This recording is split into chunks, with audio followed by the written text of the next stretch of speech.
بسم اللہ الرحمن الرحیم۔ ہزاروں سال پہلے کی بات ہے، نمرود نام کے ایک بادشاہ کی حکومت تھی۔ اس نے خدا ہونے کا جھوٹا دعویٰ کر رکھا تھا اور جو اسے خدا نہ مانتا اس پر بہت ظلم و ستم کرتا اور قتل بھی کروا دیتا تھا۔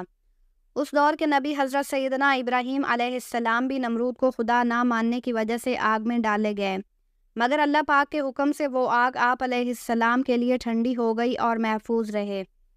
آپ علیہ السلام کو آگ میں ڈالے جانے کے کچھ دن بعد سخت قحط پڑا اور کھانے پینے کا سامان ختم ہو گیا۔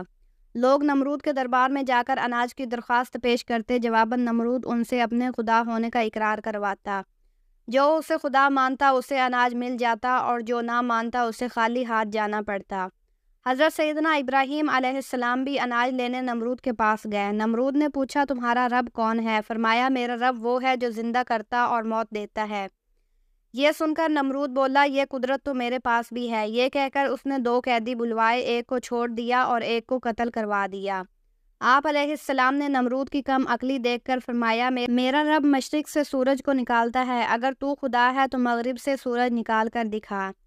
یہ سن کر نمرود حیران ہو گیا اور کوئی جواب نہ دے سکا۔ کچھ دیر بعد اپنی شرمندگی مٹانے کے لیے بولا، میرے پاس اناج نہیں ہے، جاؤ اپنے رب سے جا کر اناج مانگو۔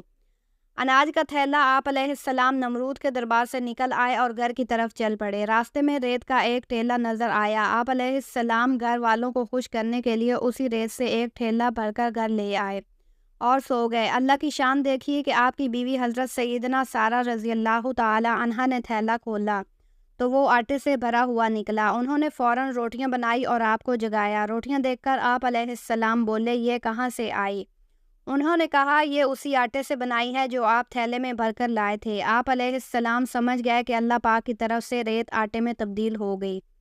چنانچہ آپ نے اللہ پاک کا شکر ادا کیا۔ فرشتہ اور نمرود ادھر، اللہ پاک نے انسانی شکل میں ایک فرشتہ نمرود کے پاس بھیجا۔ فرشتے نے اس سے کہا، تیرا خدا کہتا ہے تو مجھ پر ایمان لے آ، میں تیری بادشاہت برقرار رکھوں گا۔ نمرود بولا، کون خدا؟ خدا تو صرف میں ہوں۔ فرشتے نے دوسری اور پھر تیسری بار بھی اپنی بات دہرائی، مگر ہر بار نمرود نے انکار ہی کیا۔ مچھروں کی فوج نمرود کی اس سے سرکشی کا نتیجہ یہ ہوا کہ اللہ پاک کی طرف سے مچھروں کی فوج نمرود کے لشکر پر مسلط ہو گئی، جس نے لشکر کے تمام افراد کا گوشت کھا لیا، سارا خون پی لیا اور ان کی صرف ہڈیاں باقی رہ گئیں۔ مچھر اتنے زیادہ تھے کہ سورج کی روشنی دکھائی نہیں دیتی تھی۔ نمرود یہ غولناک منظر دیکھتا تھا مگر کچھ نہیں کر سکتا تھا۔ نمرود کی پٹائی۔ اس کے بعد اللہ کا کرنا یہ ہوا کہ ایک مچھر نمرود کی ناک کے راستے دماغ میں گھس گیا اور مغز کھانا شروع ہو گیا۔ درد کی شدت سے نمرود پاگل ہونے لگا اور اس نے اپنی تکلیف ختم کرنے کے لیے سر پر ڈنڈے لگوانا شروع کر دیے۔ خدا کی قدرت کہ جب سر پر ڈنڈا پڑتا مچھر کاٹنا چھوڑ دیتا اور جب ڈنڈا نہ پڑتا تو کاٹنا شروع کر دیتا۔ کیفیت یہ ہو چکی تھی کہ جو شخص نمرود کے سر پر زوردار چپیٹ لگاتا وہ اس کا ہمدرد کہلاتا۔ یوں ڈنڈے پڑتے پڑتے اور چپیٹیں لگتے لگتے 400 سال گزر گئے اور نمرود بالآخر ذلیل و رسوا ہو کر مر گیا۔